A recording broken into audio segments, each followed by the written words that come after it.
श्रीमद् भागवतम श्रीमद् भागवतम तृतीय स्कंद 26वें अध्याय से पाठ कर रहे हैं।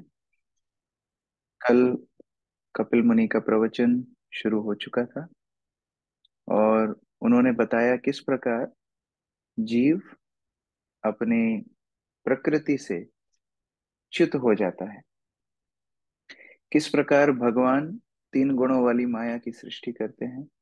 भगवान स्वयं उससे प्रभावित नहीं होते और अब आगे कैसे ये प्रकृति, तीन गुणों वाली माया प्रकृति जीव को प्रभावित करती है। 5वें नंबर श्लोक से आगे बताया। गुणैर्विचित्रः सृजतीं सारूपः प्रकृतिं प्रजा विलोक्य मुमुहे सद्य सायः ज्ञान भूयया।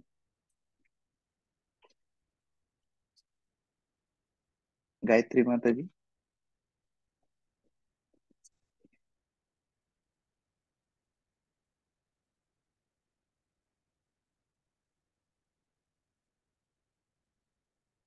विनोद प्रभु।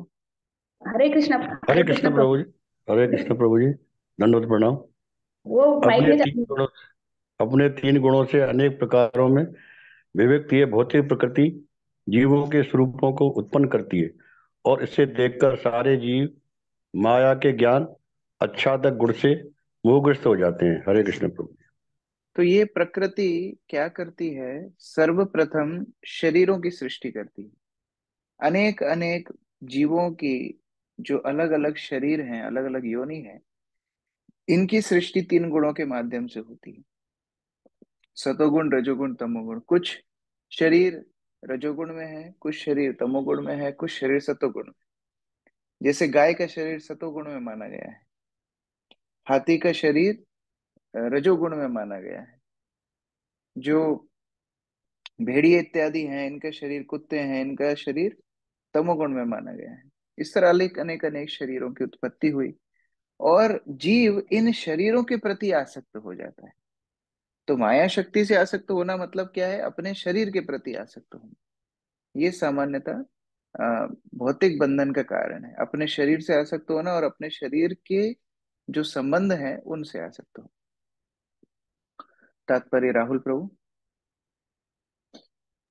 हरे कृष्ण प्रभु जी, दंडवत प्रणाम। माया में ज्ञान को आच्छादित करने की शक्ति है, किंतु इस आवरण आच्छादन को भगवान पर लागू नहीं किया जा सकता। यह केवल प्रज्ञा या भौतिक शरीर के साथ पैदा हुए है, अर्थात बद्ध जीवों पर ही लागू होता है। जैसा कि भगवत गीता तथा अन्य वैदिक साहित्य में कहा गया है, विभिन्न प्रकार के जीव प्रकृति के गुणों के अनुसार भिन्न भिन्न होते हैं। भगवत गीता अध्याय 7 श्लोक संख्या 12 में बहुत अच्छी तरह से व्याख्या की गई है कि यद्यपि सतो रजो तथा तमोगुण भगवान से उत्पन्न है, किंतु भगवान इनके अधीन नहीं होते। दूसरे शब्दों में श्री भगवान से उद्भूत शक्ति उन पर प्रभाव नहीं डाल सकती, वह बद्ध जीवों पर प्रभाव डालती है जो भौतिक शक्ति से आच्छादित रहते हैं। भगवान समस्त जीवों के पिता है, क्योंकि वे भौतिक शक्ति में जीवों का गर्भाधान करते हैं। इसलिए बद्ध जीवों को भौतिक शक्ति से उत्पन्न शरीर प्राप्त होते हैं, जबकि इन जीवों का पिता तीनों गुणों से पृथक ही रहता है। पिछले श्लोक में कहा गया है कि भगवान ने भौतिक शक्ति को इसलिए स्वीकार किया जिससे वे उन जीवों को लीलाएं दिखा सके जो उनका आनंद लेना चाहती है और भौतिक शक्ति पर अधिकार जताना चाहती है। यह संसार ऐसे जीवों के तथाकथित भोग के लिए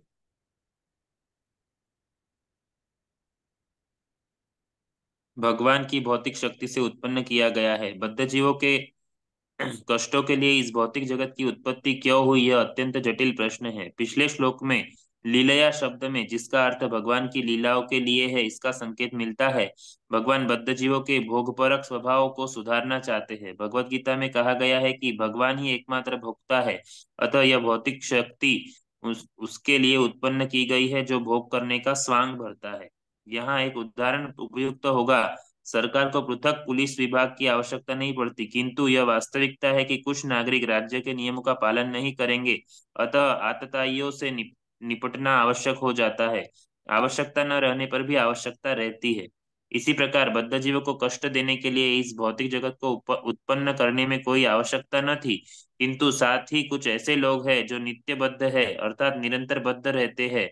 हम कहते हैं कि वे अनादिकाल से बद्ध रहे हैं, क्योंकि कोई यह नहीं पता लगा सकता कि जीव जो परमेश्वर का भिन्नांश है कब भगवान की श्रेष्ठता के प्रति विद्रोही बन गया। वस्तुतः मनुष्यों की दो श्रेणियां हैं, वे जो भगवान के नियमों के पालक है और वे जो नास्तिक है तथा ईश्वर के अस्तित्व को न मानते हुए अपने नियम बनाना चाहते हैं। वे यह सिद्ध करना चाहते हैं कि हर व्यक्ति अपने नियम या अपना धर्मपंथ बना सकता है। इन दोनों श्रेणियों के अस्तित्व के प्रारंभ को जाने बिना हम यह निश्चित रूप से मान सकते हैं कि कुछ जीवों ने भगवान के नियमों के विरुद्ध विद्रोह किया होगा।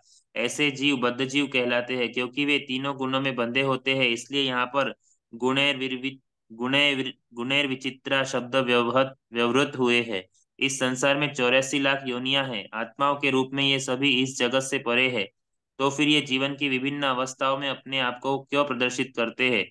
इसका यहाँ उत्तर दिया गया है। वे प्रकृति के तीनों गुणों के चक्र के अधीन रहते हैं। चूंकि उनकी उत्पत्ति भौतिक शक्ति से हुई है, अतः उनके शरीर भौतिक तत्वों से बने होते हैं।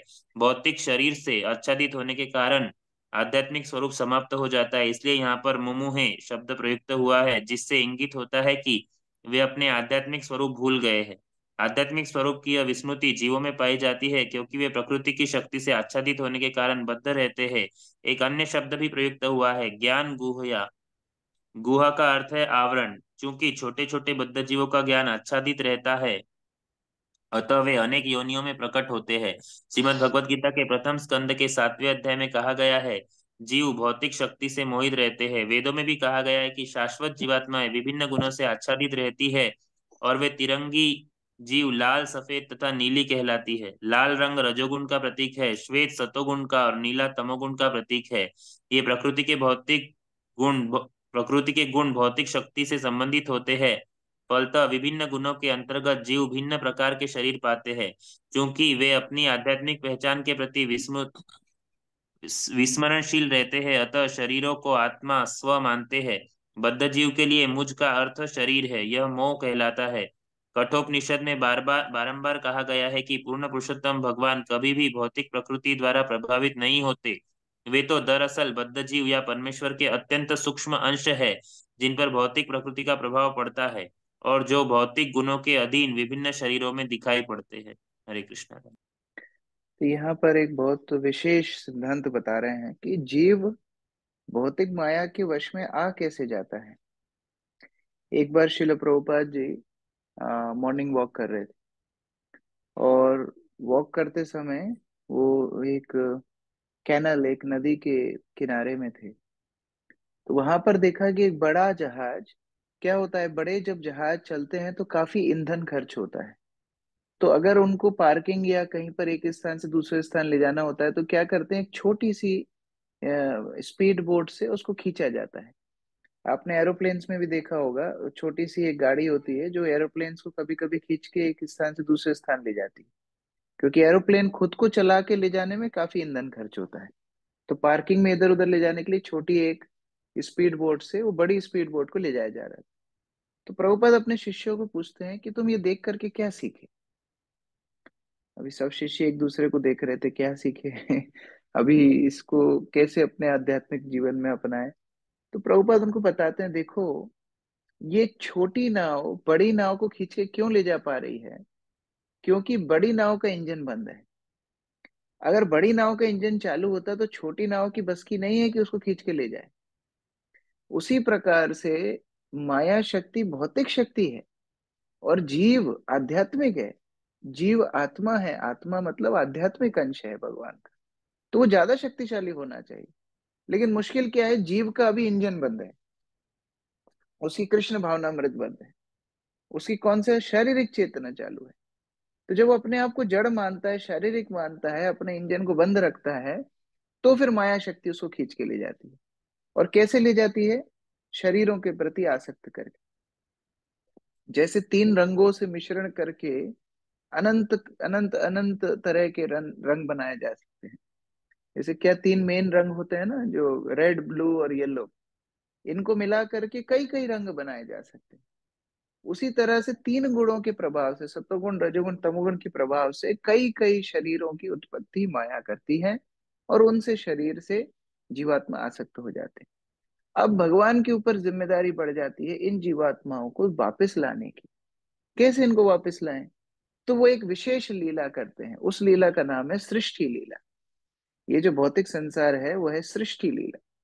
सृष्टि लीला मतलब भगवान इस भौतिक जगत को बनाते ही इस तरह है कि जो नित्यबद्ध जीवात्मा है, जो भगवान से विमुख हो गई है, वो जीवात्माएं धीरे धीरे धीरे अपने आप को शुद्ध करके भगवत उन्मुख हो जाएं। जैसे एक जेल का मुख्य प्रयोजन होता है कि जो दोषी हैं उनको धीरे धीरे धीरे शुद्ध करना, उसी प्रकार से भौतिक संसार का उद्देश्य है कि जो विमुख जीवात्माएं हैं उनको कृष्ण भावना मृत में लाना। तो जब उनको कष्ट मिलते हैं, उनको ये भावना आती है कि नहीं, ये जीवन तो मुझे नहीं जीना है, मुझे तो आनंद का जीवन जीना है। तो आनंद का जीवन कैसे मिलेगा? दोबारा से अपनी कृष्ण चेतना को जागृत करना है। तो इसीलिए इस पूरी लीला को भगवान की सृष्टि लीला बोला गया है। एवं पराभिध्यानेन कृततृत्वं प्रकृते पुमान् कर्मसु क्रियमाणेषु गुणैरात्मनि मन्यते। गौरी शंकर प्रभु।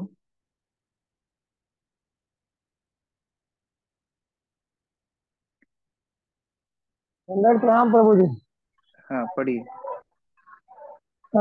अपनी विश्वमृति के कारण जीव जीवात्मा प्रकृति के प्रभाव को अपना कर्म क्षेत्र मान बैठता है और इसी प्रकार प्रेरित होकर त्रुटिवश अपने को कर्मों का कर्ता मानता है। हरे कृष्ण प्रभु। तो ये भी आपको थोड़ा समझने की आवश्यकता है। भगवत गीता में ये कर्म क्षेत्र के बारे में बताया गया है। क्षेत्र, क्षेत्रज्ञ। क्षेत्र मतलब जिस स्थान पर कोई काम किया जाए। तो भगवत गीता 5 सिद्धांत बताती है। आप लोग जिनने भगवत गीता पढ़ा होगा, सुना होगा, आपको ये 5 सिद्धांतों का पता होगा। सर्वप्रथम ईश्वर, क्योंकि भगवान सबके स्तोत्र हैं, तो सर्वप्रथम ईश्वर। ईश्वर से आता है जीव। तो दूसरा सिद्धांत भगवत गीता सिखाती है जीव। जीव कौन है, कैसा होता है, उसके क्या गुण होते हैं? जीव। अब जीव आकर्षित होता है प्रकृति से, सो तीसरा गुण है प्रकृति, जो कि हम भौतिक प्रकृति देख रहे हैं। आध्यात्मिक प्रकृति भगवान का धाम, और ये भौतिक संसार भौतिक प्रकृति। तो तीसरा गुण है प्रकृति। अब प्रकृति के साथ जो जीव का आदान प्रदान होता है उसको बोलते हैं कर्म। तो चौथा सिद्धांत है कर्म। सर्वप्रथम ईश्वर, ईश्वर से आता है जीव।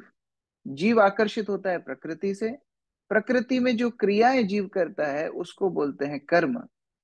और कर्म करने के लिए उसको चाहिए समय, तो इसलिए पांचवा सिद्धांत होता है काल। तो ये 5 सिद्धांत भगवत गीता बताते हैं। ईश्वर, जीव, प्रकृति, कर्म और काल।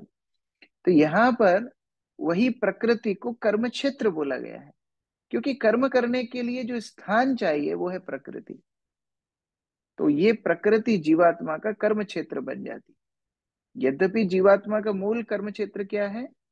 मूल कर्म क्षेत्र है भगवत धाम। लेकिन वो इस प्रकृति को अपना घर मानने लगता है, इस प्रकृति को अपना कर्म क्षेत्र मानने लगता है। यही बंधन की शुरुआत है।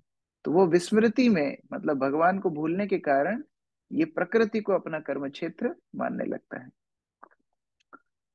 तात्पर्य कौन पढ़ेंगे? कौन पढ़ेंगे? आरती माता जी पढ़िए। दंडवत प्रणाम प्रभु जी। भुलक्कड़ जीव की तुलना उस व्यक्ति से की जा सकती है जो रोग के प्रभाव के कारण पगला जाता है अथवा जिसे भूत लग गया हो और जो अनियंत्रित कर्म करते हुए भी अपने आप को नियंत्रित समझता है। भौतिक प्रकृति के वशीभूत होकर बद्ध जीव भौतिक चेतना में लीन रहता है। इस चेतना में बद्ध जीव भौतिक शक्ति के वशीभूत होकर जो भी करता है उसे वह आत्म प्रेरित मान बैठता है। वास्तव वास्तव में आत्मा को अपनी शुद्ध अवस्था में कृष्ण चेतना में रहना चाहिए। जब कोई व्यक्ति कृष्ण चेतना में कार्य नहीं करता तो समझा जाता है कि वह भौतिक चेतना में कार्य कर रहा है। चेतना मारी नहीं जा सकती क्योंकि जीव का लक्षण ही चेतना है। भौतिक चेतना को केवल शुद्ध करना होता है। भगवान श्री कृष्ण या परमेश्वर को स्वामी के रूप में स्वीकार करने तथा अपनी चेतना को भौतिक शक्ति से कृष्ण चेतना में बदल लेने से मनुष्य मुक्त हो जाता है। हरे कृष्णा। जगदानंद पंडित एक ग्रंथ लिखे हैं प्रेम विवर्ता, उसमें श्लोक बताते हैं, पिशाची पाइले जिनो मति छन्न है। ये भौतिक जीवात्मा की स्थिति कैसी है? जैसे कोई भूत या पिशाची किसी को पकड़ लेता है, तो वो अपनी पहचान खो करके उस भूत की पहचान बताता है।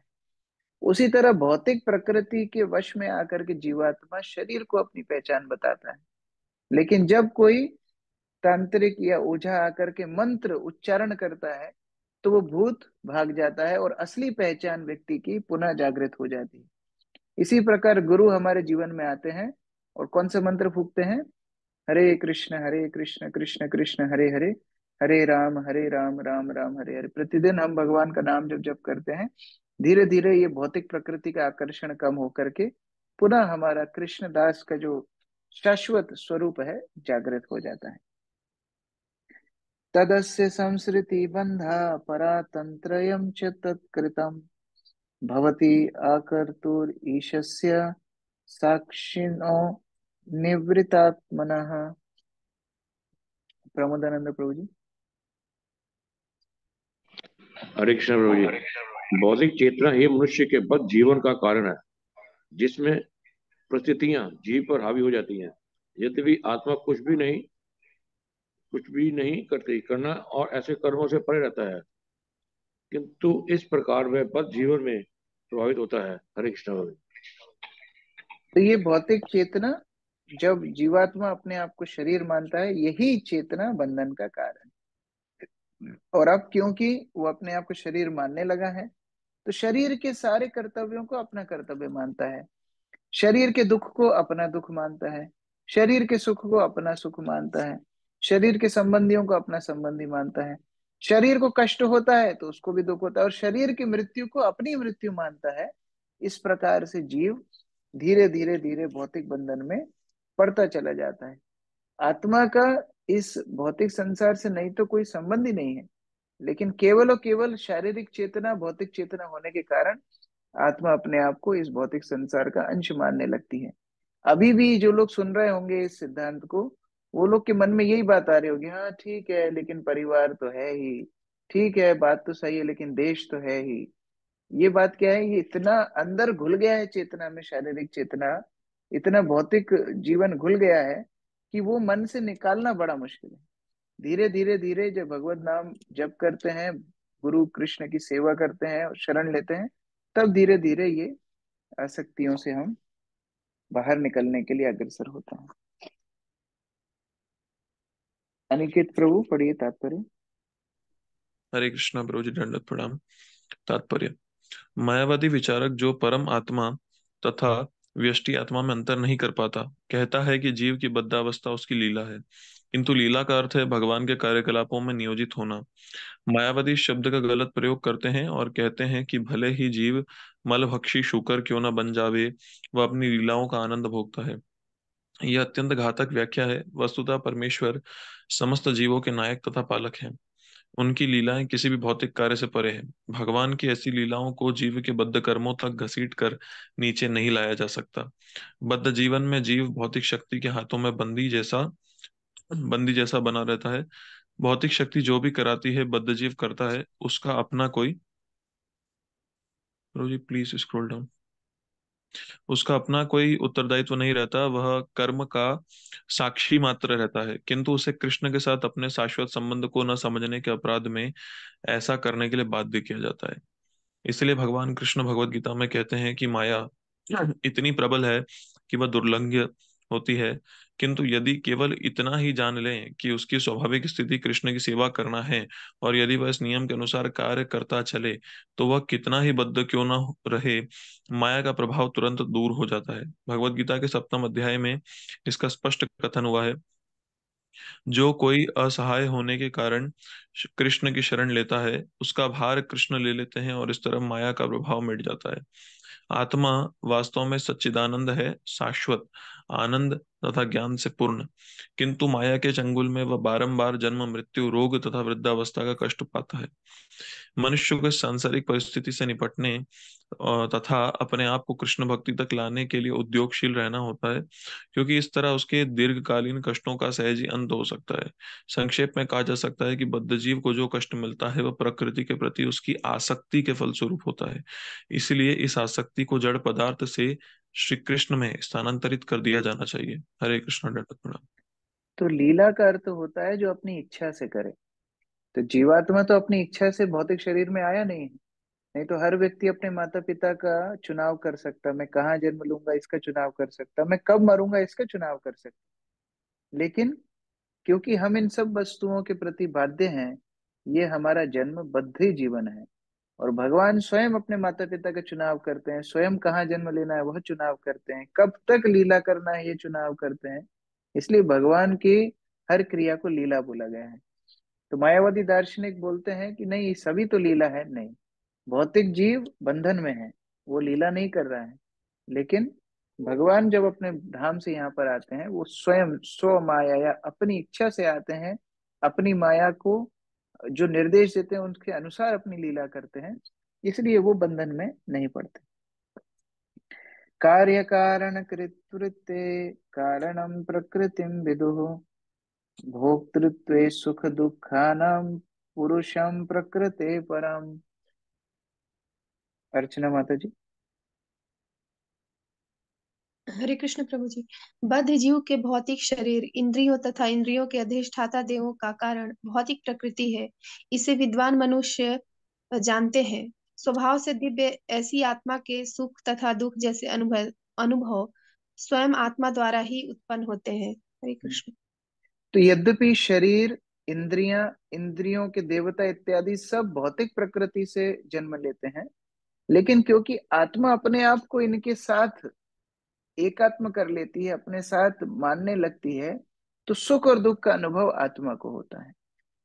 ये आत्मा की बड़ी विडंबना है। हमने कई बार ये पहले भी उदाहरण दिया है। जैसे मान लीजिए आप कोई नई कार खरीद के लाते हैं या कोई भी नई वस्तु खरीद के लाते हैं, और अगर उस कार में स्क्रैच आ जाता है तो आपको दुख होता है, यद्यपि आपके शरीर में कुछ नहीं हुआ, लेकिन क्योंकि अभी आसक्ति हो गई है उस कार से, उस कार में स्क्रैच पड़ा तो आपको दुख हो रहा है। उसी प्रकार से शरीर से आसक्त होने के कारण या भौतिक प्रकृति से आसक्त होने के कारण जो कुछ भौतिक प्रकृति में होता है, उसका सुख और दुख आत्मा को अनुभव होता है। प्रफुल्ल प्रभु, तात्पर्य। हरे कृष्ण प्रभु, दंड प्रणाम। श्रीमद् भगवत गीता में कहा गया है कि जब श्री भगवान इस भौतिक जगत में अवतरित होते हैं तो वे आत्म माया द्वारा पुरुष के रूप में आते हैं। वे किसी उच्चतर शक्ति द्वारा बाध्य नहीं किए जाते। वे अपनी स्वयं की इच्छा से आते हैं और इसे ही उनकी लीला कहा जा सकता है। किंतु यहाँ स्पष्ट रूप से कहा गया है कि बद्ध जीव को भौतिक प्रकृति के 3 गुणों के अधीन किसी विशेष प्रकार का शरीर तथा इंद्रिय धारण करने हेतु बाध्य किया जाता है। उसे यह शरीर अपनी रुचि के अनुसार प्राप्त नहीं होता। दूसरे शब्दों में कहा जा सकता है कि बद्ध जीव को स्वतंत्र चुनाव करने की छूट नहीं होती। उसे अपने कर्म के अनुसार कोई ना कोई शरीर स्वीकार करना पड़ता है। किंतु जब शारीरिक प्रतिक्रियाएं होती हैं, जैसी कि सुख तथा दुख में अनुभव की जाती है, तो यह समझना चाहिए कि इसका कारण स्वयं आत्मा है। यदि आत्मा चाहे तो वह इस द्वैतपूर्ण बद्ध जीवन को भगवान श्री कृष्ण की सेवा ग्रहण करने में बदल सकता है। जीव ही अपने कष्टों का कारण है, किंतु वह अपने शाश्वत सुख का भी कारण हो सकता है। जब वह कृष्ण भक्ति में प्रवृत्त होना चाहता है तो श्री भगवान की आध्यात्मिक शक्ति द्वारा उसे उपयुक्त शरीर प्रदान किया जाता है, और जब वह इंद्रियों को तुष्ट करना चाहता है तो उसे भौतिक शरीर प्रदान किया जाता है। अतः आध्यात्मिक शरीर या भौतिक शरीर स्वीकार करना जीव के मनचाहे चुनाव पर निर्भर करता है, किंतु एक बार शरीर स्वीकार कर लेने पर सुख या दुख उठाना पड़ता है। मायावादी चिंतक का कहना है कि जीव शुक्र का शरीर धारण करने भी अपनी लीलाओं का आनंद उठाता है, किंतु यह मत स्वीकार्य नहीं है, क्योंकि लीला शब्द भोग के स्वैच्छिक स्वीकृति के लिए उपयुक्त होता है। अतः यह अर्थ घटन अत्यंत पथभ्रष्ट करने वाला है। जब दुख को बाध्य होना होकर स्वीकार करना पड़े तो वह लीला नहीं है। श्री भगवान की लीलाएं तथा बद्ध द्वारा कर्मफल की स्वीकृति समान धरातल पर नहीं होती। हरे कृष्ण प्रभु। तो ये हमने पहले चर्चा किया कि इस प्रकार भौतिक जीवन का जो निर्वाह जीवात्मा कर रहा है वो बंधन का कारण है, उसको कभी भी लीला का नाम नहीं देना चाहिए। ये आप लोग कई बार कई मायावादी दार्शनिकों से सुनेंगे, कई कथावाचक भी बोलेंगे, अरे हम तो जीवन जी रहे हैं, ये तो सब लीला है, भगवान भी तो लीला किए हैं, तो जितना दिन जियोगे जियोगे, मरने के बाद फिर भगवत धाम चले जाओगे। ऐसा नहीं है, सब एक ही स्थान पे नहीं जाते हैं। देवहूतिरवाच प्रकृते पुरुषस्यापि लक्षणं पुरुषोत्तम ब्रूहि कारणयोरस्य सदसच्च यद आत्मकम्। मुकुल प्रभु पढ़िए। हरे कृष्णा प्रभु दंडवत प्रणाम। देवहूति ने कहा, हे भगवान, आप परम पुरुष तथा उनकी शक्तियों के लक्षण कहे, क्योंकि ये दोनों इस प्रकट तथा अप्रकट सृष्टि के कारण है।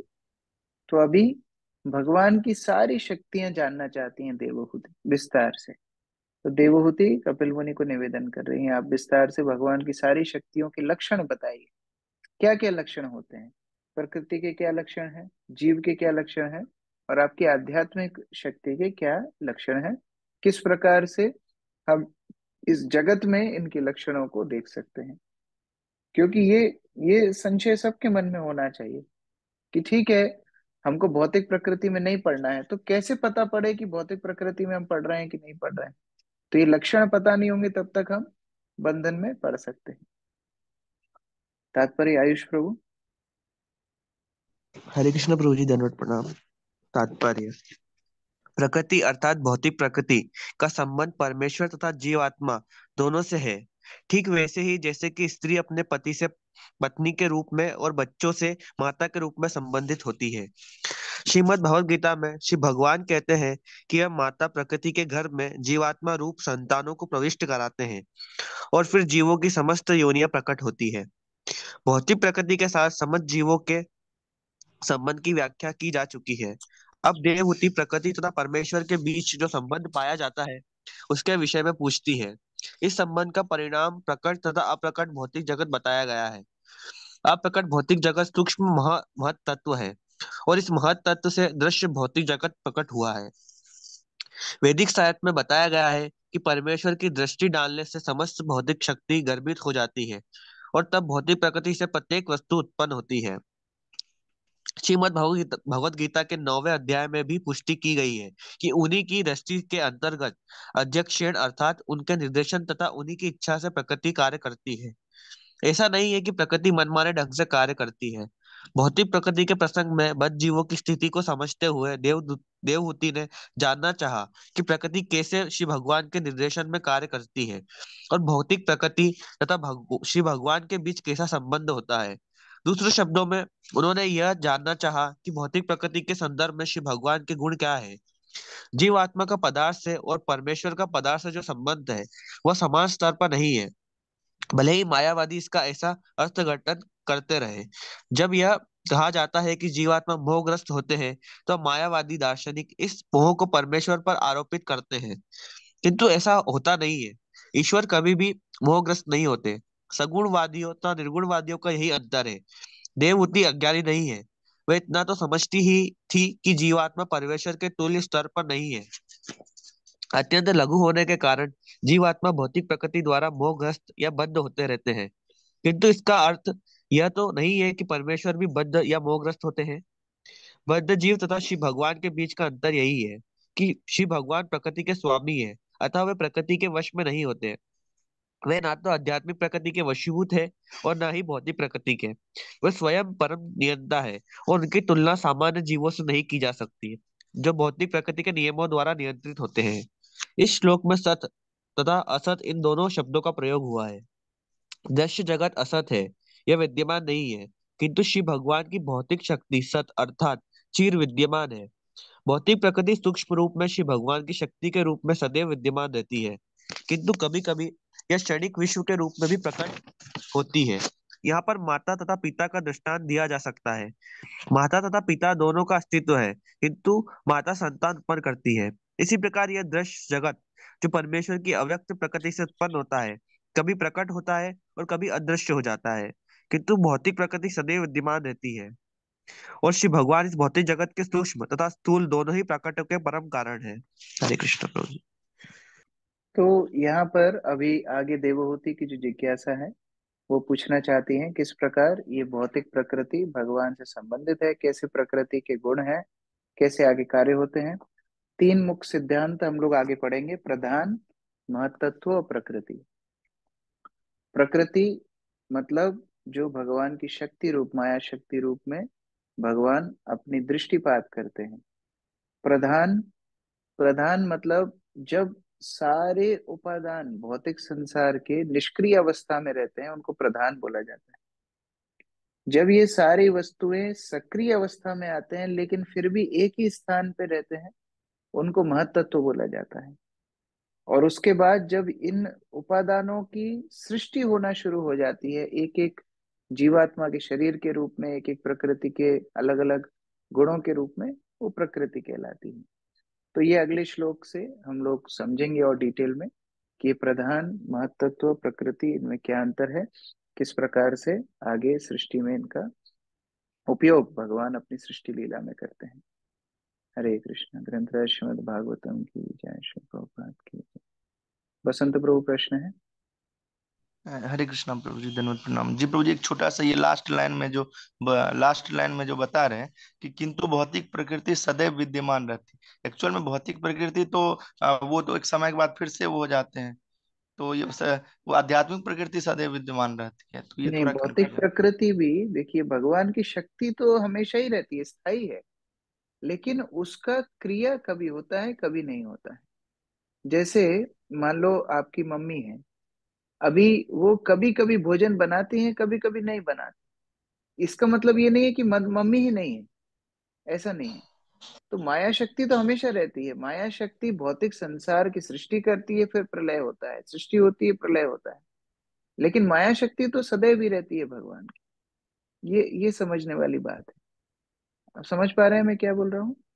अच्छा, मैं कुछ अलग समझ रहा था। प्रकृति मतलब मैं समझ रहा था ये जितने सारे चीज देख रहे हैं भगवान जो बनाए हैं, ये सारे हाँ, ये मतलब। प्रकृति का इस मैनिफेस्टेशन ऑफ मटेरियल एनर्जी, ये प्रकृति का सृष्टि है। तो ये जी बनता है, फिर प्रलय होता है। लेकिन भगवान की माया शक्ति तो स्थायी है ना, वो तो भगवान की शक्ति है। तो वो हमेशा ही चिरकाल तक रहती है। तो माया शक्ति को ही भौतिक प्रकृति बोलते हैं। हाँ, माया शक्ति मतलब भौतिक प्रकृति। ये जितने जो महतत्व जो एक जगह सारे वो स्टोर रूम में रखे हैं, वो इसी का है, ये भौतिक आगे से प्रकृति का। पढ़ेंगे, ये कल कल के श्लोक से है। ये कल आपको विस्तार से बताएंगे। ठीक है। ठीक। हरे जय कृष्ण। प्रभु। हरे कृष्णा प्रभु जी, दंडवत प्रणाम। प्रभु धन्यवाद। जी, जैसे हम देखते हैं कि हम तो मतलब धरती पे हैं, लेकिन अलग अलग लोकों में, जैसे सूर्य लोक में या चंद्र लोक में भी जीवात्माएं रहती है। तो प्रभु जी, उनकी किस चीज से आसक्ति होती होगी जो उनको उधर एक जन्म मिल जाता है? तो ऐसा कुछ, मतलब ऐसा क्यों होता है प्रभु जी? उधर भी भौतिक शरीर है, तो वो भी अपने भौतिक शरीर से आ सकते हैं। आप उनकी बात कर रहे हैं। एक कॉकरोच भी अपनी शरीर से बड़ा आ सकते हैं। वो दूसरे अच्छा। फीमेल कॉकरोच को देखता है तो उसको लगता है मिस यूनिवर्स आ रही है। आप आ सकते नहीं है कॉकरोच से, लेकिन कॉकरोच तो अपने हम्म। शरीर से आ सकते हैं। तो हर जीवात्मा जो भौतिक संसार में है वो अपने अपने शरीरों से आ सकते रहते हैं। ठीक ठीक है। है प्रभु जी। जी। गायत्री माता जी। हरे कृष्णा प्रभु जी। मैं वो बोल रही थी कि हम तो भूतों को मानते ही नहीं थे, मैं अभी तक मतलब डरती भी नहीं थी, पर अभी मतलब भूत और कैसे कैटेगरी को इंसान को मतलब पकड़ में लेते हैं। हम ही तो और भूत हैं। क्या भूत तांत्रिक मतलब शक्ति। हम ही भूत है माता जी। भूत मतलब जो अपने स्वरूप को खो दिया है। हम ही अपने स्वरूप को खो दिया, हम ही भूत है। इसलिए भगवान गीता में बोलते हैं, भूतात्मा। सारी आत्माएं भूतात्मा। भूतात्मा मतलब जीवात्मा। एक्चुअली भूत मतलब जो हमारे दो शरीर हैं। हम स्थूल शरीर में रहते हैं जो हमारा दिखता है, और सूक्ष्म शरीर है जो मन बुद्धि अहंकार का शरीर है, जो हमारे स्थूल शरीर के भीतर होता है, मन बुद्धि अहंकार। तो जब कोई जीवात्मा अपने स्थूल शरीर से तो विलग हो जाती है, लेकिन आसक्ति के कारण सूक्ष्म शरीर में ही रहती है, वह स्थिति को भूत प्रेत योनि बताई गई। तो वो कुछ समय तक उस स्थिति में रहते हैं जब तक उनकी आसक्ति शरीर से है। इसीलिए सनातन धर्म में शरीर को जला देते थे। जलाने से क्या होता है, वो आसक्ति जीवात्मा की शरीर से छूटती है, वो दूसरे शरीर को अग्रसर होता है। लेकिन कई धर्म हैं जहाँ जलाते नहीं है, तो वो शरीर के प्रति आत्मा की आसक्ति रहती है, तो वो वहीं पर मंडराता रहता है सूक्ष्म शरीर में। तो वो भूत योनि है, बिल्कुल है। प्रभुपाद जी ने कई भूतों का भी उद्धार किया। कई जगहों पर प्रभुपाद ने कई ऐसे स्थान लिए थे जहाँ भूत रहते थे। तो मैं आपको एक वीडियो दिखाता हूँ। डिलीवर्स यहाँ से देखते हैं मिलता है कि नहीं।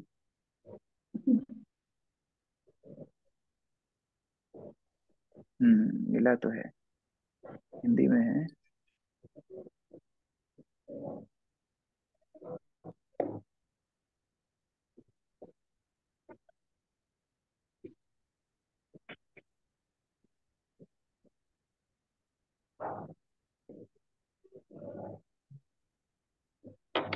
अच्छा, ये इंग्लिश में है, मैं आप लोगों को हिंदी में दिखाना चाहता हूँ। 1 मिनट रुकिए, आपको एक अच्छी चीज दिखाते हैं।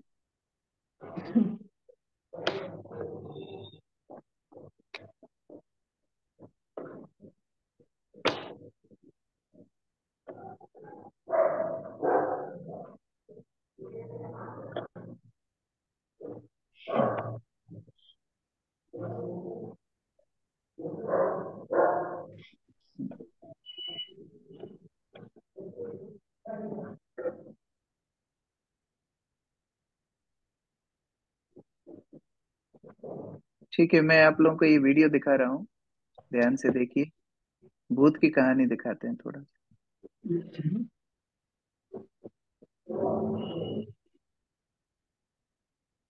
ये प्रभुपाद जी गृहस्थ आश्रम में है, ये उनकी पत्नी, ये एक सीरियल में दिखाया है। भूतों से डरने की कोई आवश्यकता नहीं है जब तक। आवाज आ रही? आ रही आवाज प्रभु, आ रही। जी प्रभु जी, आ आ रही रही। आ रही आ रही। मैंने सुना है वो मकान भूता है हो सकता है। और आप वहां जाना चाहते हैं। हाँ, वो एक अच्छा और बड़ा मकान है और वो मकान मुझे बहुत ही अच्छा लगा है। लेकिन भूतों के बारे में क्या सोचा है? भूत भूतों से डरने की कोई आवश्यकता नहीं है जब तक तुम भूतों से डरती नहीं, वो तुम्हारा कुछ नहीं बिगाड़ सकते। डरू नहीं, मैं अभी से ही डर रही हूँ। मैं उस जगह नहीं जाऊंगी। मैं नहीं डरती, मैं आपके साथ चलूंगी बाबा। मुझे भूत देखना है, मैंने भूत कभी नहीं देखे। सुलक्षणा एक बहादुर लड़की है, वो भूतों से नहीं डरती। मैं भूतों से क्यों डरूं? आप ही ने कहा कि वास्तव में भूत हमसे डरते हैं। सुलक्षणा, तुम जरा चुप रहो। जब बड़े बात कर रहे हो तो बच्चों को चुप बैठना चाहिए। जाओ यहाँ से।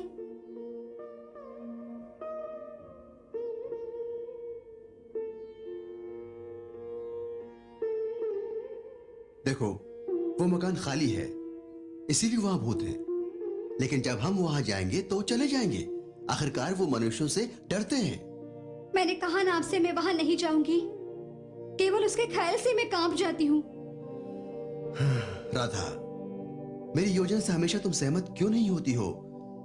क्या तुम मुझ पर थोड़ा सा विश्वास नहीं रख सकती? आप हमेशा हमसे ऐसा ही व्यवहार करते हैं, हमारा ख्याल नहीं करते।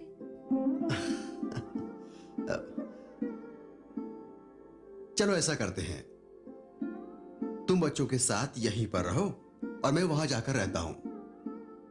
मुझे विश्वास है कि भूत जल्दी ही वहां से चला जाएगा और फिर तुम सभी वहां आ जाओ और मेरे साथ रहो। हाँ।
आप कौन हैं? आपको ऐसा नहीं लगता कि आपके ही गलत कर्मों और पापों के कारण आपकी ऐसी दशा हुई है? आपको मिला हुआ मानव देह माता प्रकृति का विशेष उपहार है, लेकिन जब तुमने गलत कर्म करके अपनी देह का दुरुपयोग किया तो प्रकृति माता ने तुमसे वो देह छीन ली। इस दुखद स्थिति में भी एक राह है।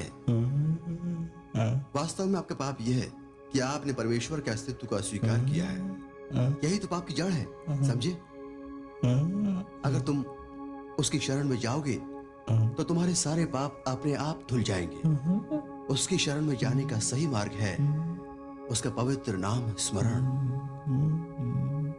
कृपया मेरे साथ कहिए, हरे कृष्ण कृष्ण कृष्ण हरे हरे, हरे राम राम राम हरे हरे।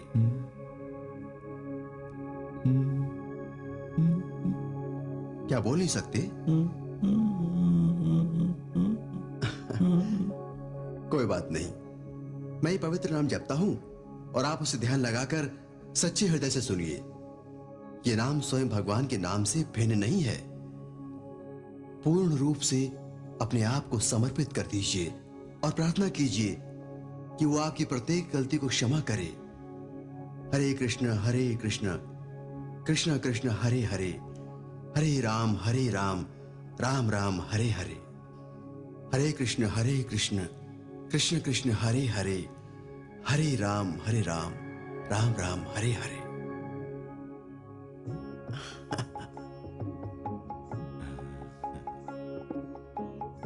मैं आपका अत्यंत आभारी हूं, मेरा प्रणाम स्वीकार करो।